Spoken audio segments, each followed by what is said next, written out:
우리 아내분이 뭐 어때? 나중에 그냥 시간 맞춰서 한 명 가면 되지. 남편 몰래 한번 시간 빼볼게. 이런 식으로 답장을 하신 겁니다. 사실 아내분이 이렇게 답장을 할 때에는요, 진짜 만날 생각은 없었대요. 그런데 안녕하세요. 여러분의 입장에 맞는 맞춤 솔루션을 제시해드리는 양나래 변호사입니다. 자, 오늘은요, 결혼한 지 한 달밖에 되지 않은 아내분께서 보내주신 사연입니다. 사실은 이거 보고 이거 아내분 괜찮으신가? 저한테 잔소리 들으셔도 괜찮으신가? 이런 생각을 한 사연이거든요. 제가 사연 보내주신 분의 편만 들어드리지는 않습니다. 왜냐면 객관적으로 상황을 파악해야 되기 때문에 사연 보내주신 분이 조금 잘못한 부분이 있다 하면 제가 그 부분에 대해서도 솔직하게 의견을 드리는데, 오늘은 제가 우리 사연을 보내주신 분께 할 말이 참 많을 것 같습니다. 과연 어떤 내용일지 바로 시작해 보도록 하겠습니다. 네, 사연자분은요, 결혼한 지 딱 한 달밖에 안 된 신혼부부입니다. 그런데 어떤 문제가 생겼느냐, 바로 신혼여행에서 남편과 다툼이 생겼다는 겁니다. 신혼여행에서 생긴 이 다툼이 보통 다툼이 아니라는 것이 이 영상의 핵심인데요. 사실 연애를 길게 하고 결혼을 하기는 하셨지만 평소에 남편분이 우리 아내분을 조금 구속한다고 느끼는 게 있었대요. 어떤 부분에서 그러냐면 이성 친구들과 교류하고 만나고 뭐 이런 것들에 대해서 구속이 있다고 느끼셨대요. 그런데 남편분이 구속을 하는 그런 내용이 절대 남자는 안 돼 이런 게 아니고, 단둘이 늦게까지 남자 사람 친구랑 밥을 먹는다던가 술을 마시는 거 안 돼. 남사친이랑 너무 빈번하게 개인적인 연락을 하면 안 돼. 이 정도였던 것 같아요. 그래서 사실 저는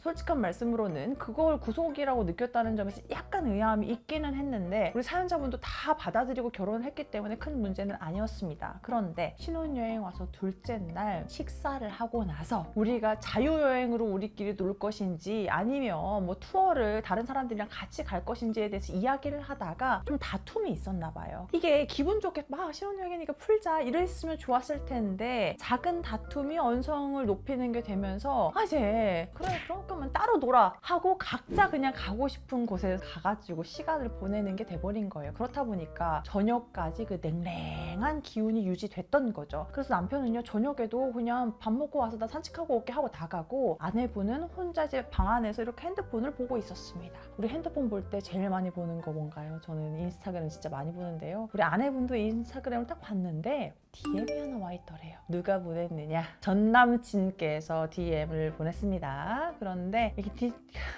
열받네. 이런 거 나 진짜 이런 거 조금 화내는 포인트인 거 알죠? 전 남친이 왜 연락해? 미친 거 아니야?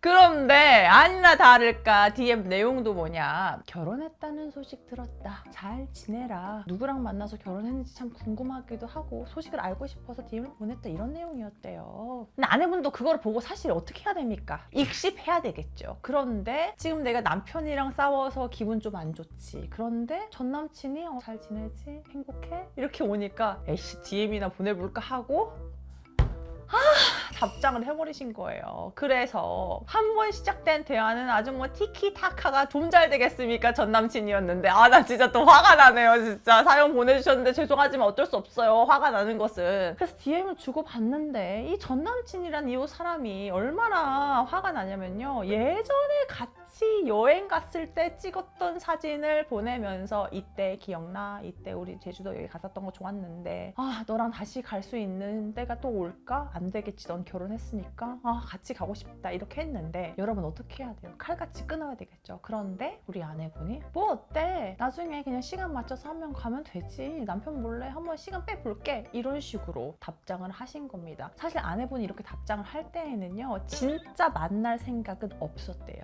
그런데 내가 지금 남편 때문에 속이 좀 꽁해 있지. 그런데 전 남친은 꽁냥꽁냥한 메시지를 보내지, 대화 주고받다 보니 재밌지, 뭔가 설레지 하니까. 그래서 진짜 만날 것은 아니었으니까 구체적인 날짜를 잡지는 않았지만 DM을 주고받은 거죠. 자, 그러고 나서 핸드폰을 손에 쥔 채 잠에 들었습니다. 아침에 일어나서 조식을 먹으러 가려고 하는데 남편이 갑자기 싸늘한 얼굴로 아내를 깨우더니 아내의 핸드폰을 얼굴로 들이밀었습니다. 네, 여러분 어떻게 됐을지 너무나 추측이 되시죠? 남편이 그 DM을 다 온 거예요. 야, 너 그 전 남친이랑 신혼여행 와서까지 연락을 하면서 바람을 피우는 거냐? 내가 너랑 지금 여기 신혼여행 와 있는 것조차도 경멸스럽다라고 이야기를 하면서요. 그 자리에서 그냥 바로 짐을 싸서 나가서요. 뭐 아내한테는 너 돌아오려면 알아서 해 하고 남편 혼자 귀국을 했다고 합니다. 이제 아내분은 진짜로 그 전 남친하고 만날 생각이 없었기 때문에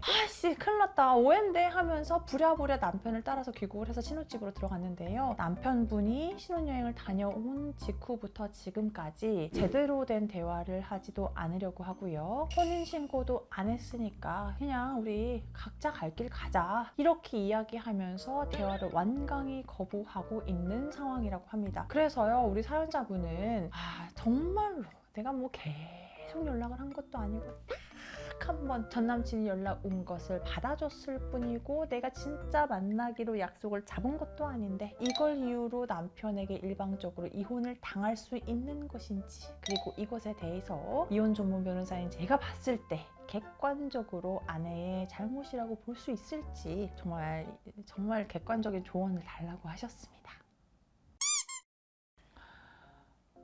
전 남친도 결혼한 걸 아는데 왜 연락하는 거야? 저는 그 예전에 인간 양날의 여름에 찍은 거 기억나지? 우리 도롱 PD. 그때도 그랬거든요. 전 여친이 남편 결혼한다고 연락이 온 거야. 깨똑이. 그 여자 진짜 너무 나쁜 거 아닌가요? 그 여자는 영원히 세컨 인생인 거예요. 연애할 때도 세컨, 결혼해서도 세컨. 제가 그 정도로 지금 화가 나 있는데요. 자, 첫 번째. 한 번 있었던 일로 이혼을 통보할 수 있을까요? 네, 저는 충분히 가능하다고 봅니다. 그런데 100번 양보해서 전 남친이 연락이 왔는데 그냥 안부 인사였을 수도 있죠. 진짜 100번 양보해서. 결혼했다며 소식 들었어. 내가 사귈 때 잘 못해줬던 것 같은데 그 사람이랑 행복하게 잘 지내? 뭐 이런 연락이 왔어. 그것도 짜증나긴 하는데 여러분 죄송합니다. 일단 제 가치관하고 너무 안 맞아가지고요.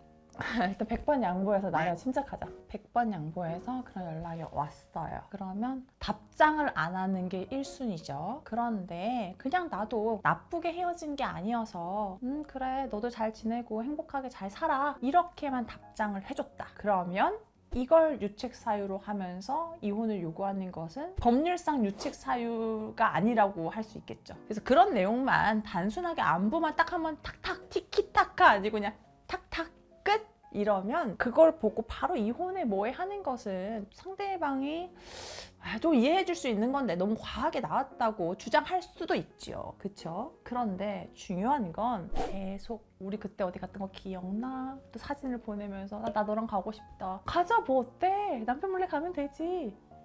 괜찮으신가요? 그 사연 보내준 아내분, 남편이 전 여친이랑 이런 메시지 주고받는 거 괜찮은가요? 저까지 올 것도 없습니다. 역지사지로 조금만 바꿔서 생각해 보시면 되거든요. 일단 전 남친하고 이성적인 감정을 느낄 수 있는 대화를 오고 가고 내가 설령 확정적인 약속을 잡지 않았을지언정 뭔가 향후에 만날 수 있는 여지를 남기는 대화를 했다는 것 자체가 배우자의 신뢰를 깨뜨리기에는 충분하죠. 그리고 제가 조금만 더 객관적이고 냉정하게 말씀드리자면 우리 아내분 이 DM 초기에 남편이 발견하지 않았으면 남편분하고 뭔가 다투거나 혹은 혼자 있어서 심심할 때마다 한번 해볼까? 하고 연락을 주고받다가 관계가 발전되었을 가능성도 저는 있다고 생각을 하거든요. 그렇기 때문에 이걸 보고 남편이 화를 내면서 이혼을 이야기하는 게 과한 걸까요? 저는 과하지 않다고 생각을 하고, 그리고 아직 두 분이 혼인신고를 하지 않은 상태라고 하셨거든요. 그러니까 신혼여행 다녀와서 이제 혼인신고를 할 계획이셨기 때문에 사실혼 관계예요. 그렇다면 남편이 일방적으로 이혼 통보를 하면 그러면 이혼이 된다.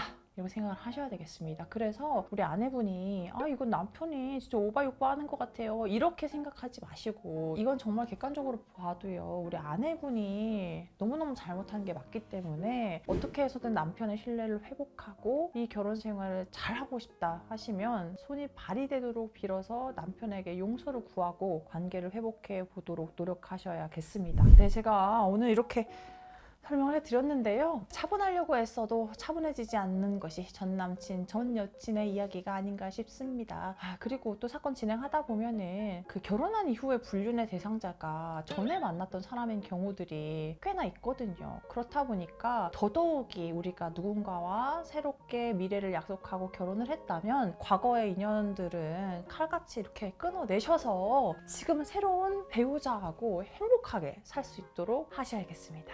아셨죠? 네, 오늘 영상 도움 되셨다면 좋아요, 구독, 알림 설정 부탁드리겠습니다. 감사합니다.